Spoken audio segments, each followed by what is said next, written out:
afterwards, Lamar said, quote, "It feels good to get that monkey off our back." Agree. Shannon, how much more sold on Lamar are you after last night? Skip, I've been sold on him. I just think his consistency, in order to be the type of quarterback that he wants to be consistent, that's what he's got to do. It's the routine. Skip, after he threw those interceptions, he went 15 of 19, 215, a touchdown, and then went 80-plus yards rushing the ball and 2 touchdowns. Is that not consistent? That's what we need to see from Lamar. Now he's going to need to transfer that come playoff time, because come playoff time, teams going to make you beat them with your weakness. What do teams do to Lamar to neutralize him? Come playoff time, they take away his legs. Okay, now can you throw the ball? Even if you have to get on the move to do it. He looked good throwing the ball. The jump pass that he threw to Hollywood Brown when they missed the assignment. Skip, the ball was coming out his hand. Andrews, Sammy Watkins, Hollywood. He was just making throw after throw after throw. I mean, he was sensational throwing the football. By the way, we should let's see that, because the jump pass to Hollywood. I'm not sure how he pulled it off, but it was Mahomes-esque, right? Because he's kind of going sideways. Yes. And he got enough mustard on it to get it to him, but they had completely blown the coverage. Assignment. Yeah. But that's the thing. He's like, hey. Whew. Like you said earlier, he had Hollywood for a touchdown, and he overshot him. He did. This is the consistency. And the thing that you like about Lamar, what makes the great quarterbacks great, Skip, they might not be having a great game, but in the big moments. You remember the Tom Brady's first Super Bowl? He wasn't playing that particular well, but in the moments that he had to have it, you go back and look at history, you look at the great quarterback, it's moments in which quarterbacks have made the name for themselves. The drive. John Elway didn't play particularly well, but when you go 98 yards in under 2 minutes, you make a name for yourself. What Lamar at Cleveland in a playoff game. Now Lamar is going to have to do this. He slayed one dragon. He slayed one demon. He did. He's going to have to do it again, but this time he's going to have to do it in the playoffs. I like what I saw. Being as undermanned as they were, for him to say, you know what? I got this. Yep. Get on your boys' back. I'm gonna bring us home. Okay. Even though I know who's on the other side. Hell yeah, I want to go for it, coach. And I'm going to get it. And he got it. As his little buddy from Miami, Marquise Brown, said after the game, Lamar preached on it all week. We are going to do this. And yet he got off to such a horrendous start with 2 interceptions in the first quarter. Right. And he missed Hollywood with the deep pass, Marquise Brown.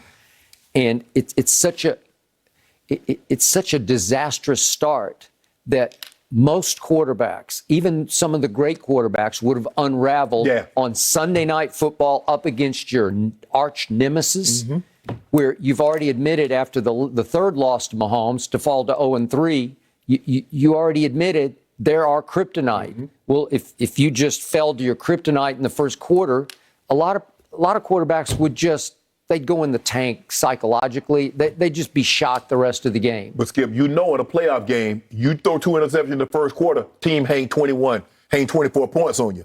Because you see what happened, that it just snowballed. Well, one of them got pick-sixed already. I mean, so one of them, you just gave him 7 right away. Yeah, it gets out of hand early, and you feel deflated like we're at home, but give them, hey. And remember, Kansas City thrives on Honey Badger because he is their Mahomes of the defense, right? Correct. And so he made 2 huge Sunday Night Football plays, and I thought it was over because the one thing Baltimore has not been able to do is to come back from a big deficit, because you almost have to think about throwing the football more than you want to throw the football. And they were all the way down to 35-24. That's with 6:50 left in the third quarter. And they just stayed true to themselves. And it was Lamar who said, not in my house, not on my watch, not now, not ever. I've got this. And I get chills talking about it because I've always told you what I love about Lamar Jackson is his competitive backbone. He will compete at the highest level. He will refuse to lose. He is a baller. He's a gamer. And especially the higher the stakes in the fourth quarter, he will beat you. Remember, he was trying to beat the Raiders single-handedly, and unfortunately that single hand didn't hold on to the football because he had a big fumble lost early fourth quarter, and then he had one late when he got strip sacked. And that's what killed you, Skip. Turnovers are not created equal. Okay. Because he turned the ball over. The Chiefs and the Ravens both turned the ball over twice. But one turned the ball over twice in the first quarter. Yep. Other second half. Yep. And that's the difference in your ball. Okay. And Mahomes had a terrific night except for one play. And he reopened the door. It happened, if we could see it, with 2:03 left in the third quarter. It's 3rd and 12, and he says, I've made these plays before. Let me try this one. And it just went sideways. Skip, but he had his head turned to because if he was looking, the guy all he had to do was cut right. Cut right, Skip, look where you go. Look at all that space. I agree. But when you have the greenest light in the history of light, then you just think, I'm magic. I can pull this off. Right. And that was the play that opened the door and then opened the floodgates for a rushing attack. And they came back from 35 to 24 down late third quarter running the football. He threw it some, and to your point, he was accurate, deadly accurate. Yes. And yet, I'll be the first to say, is Lamar ever going to be the prettiest thrower of the football? No. Absolutely not. Right. But he won the MVP throwing it accurately. Yes. He throws darts. That's what he does. Oh, I forgot, Skip. And he was 15 or 19, and you remember one of those was a drop. Yeah, it was. Sammy Watkins dropped one and put it there like, my bad, dog. Yep. That's on me. That is Skip, correct. if you look at these numbers, Lamar averaged 6.7 a carry.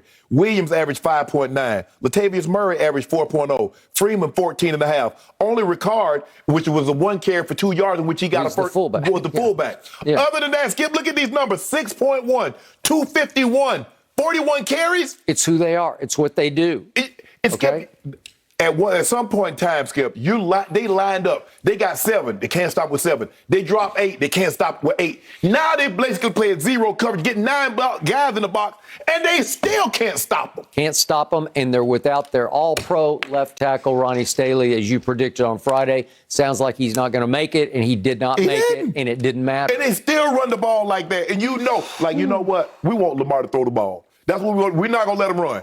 Yeah. We're going to come down here. We're not going to let them run. We're going to put 8 guys in the box, and they're not running the football. Okay. And they ran the football for 251. And they have still been without their first pick in the draft, Rashad Bateman, and it didn't matter. Right. Because he just said, I got who I got. Right. And I'm going to use Mark Andrews and Sammy Watkins and Marquise, and we'll be okay.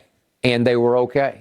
The difference is, Skip, down the stretch, everybody made plays. They did. Remember, because on that Monday night game, he had Mark Andrews for a first down. Mark Andrews dropped it, and the very next play, Lamar gets stripped. True. So that's just how quick it can turn around, Skip. Okay. In this game here, guys make plays. That's what you got to have, Skip. In a situation like this, you need guys to make plays. Your quarterback's going to do it. But you got to make plays for him. And sometimes the ball might not be perfect. Yep. But you got to make plays for him. Give the Ravens credit. Like I said, look, I know what Lamar has done. It's hard for me to see a scenario. He had a more impressive win than what we saw last night. Greatest game he ever played under the circumstances. 0-3 against that guy. Right. And I love it that was the 4th time in his career he's gone 200+ and 100+, throwing and running. Most in history. And that broke the tie with Russell Wilson and Cam Newton, each who had 3 of those kind of games. Right. He now has 4. Nobody's ever had that. He has now tied our man Michael Vick. That was his 11th 100-yard-plus rushing night or day. And he about to sit that out there so far. Well, I mean, he's just going to blow past Michael Vick. Yeah. And when we've had Michael on the show, he's just been the first to say, hey, he's faster than me. He's shiftier. I definitely, I don't know, Skip, it's just flat out foot speed that he's faster, but as far as elusive, I mean, it's like he's running, he can stop on a dime, go by.